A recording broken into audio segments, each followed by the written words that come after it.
প্রত্যেককে শুভ বিজয়ের শুভেচ্ছা, ছোটদের ভালোবাসা এবং বড়দের প্রণাম।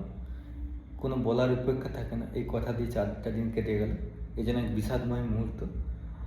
আর আবার প্রত্যেককেই সে আগের ছন্দে ফিরে আসতে হবে, কিছু করার নেই।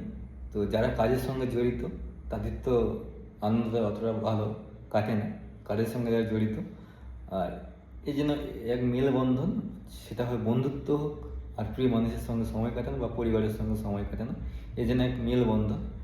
তো আরেকটা কথা, যা আমি হচ্ছে পুজোর আগে ইউটিউবে অনেক ভিডিও আপলোড করতে পারি না বা ভিডিওর পিছনে সময় দিতে পারি না। তার একটাই কারণ, কাজের সঙ্গে জড়িত ছিলাম। যারা কন্টিনিউ কাজ দিয়েছিল তাদের পিছনেই সময় দিতে গিয়ে আমার ওই ইউটিউবে কোনো ভিডিও আপলোড করা হয় না। একটা ভিডিও আপলোড করতে অনেক সময় লাগে বা রেকর্ডিং করার জন্য অনেক সময় লাগে।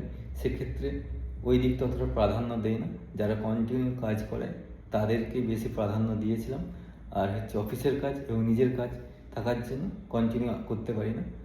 আর এই পরে ভিডিও আসবে আশা রাখছি। আর ওয়েবসাইটে পরপর আপলোড হতে থাকবে ফাইলগুলো। তো দেখতে থাকবেন। সবাই ভালো থাকবেন, সুস্থ থাকবেন।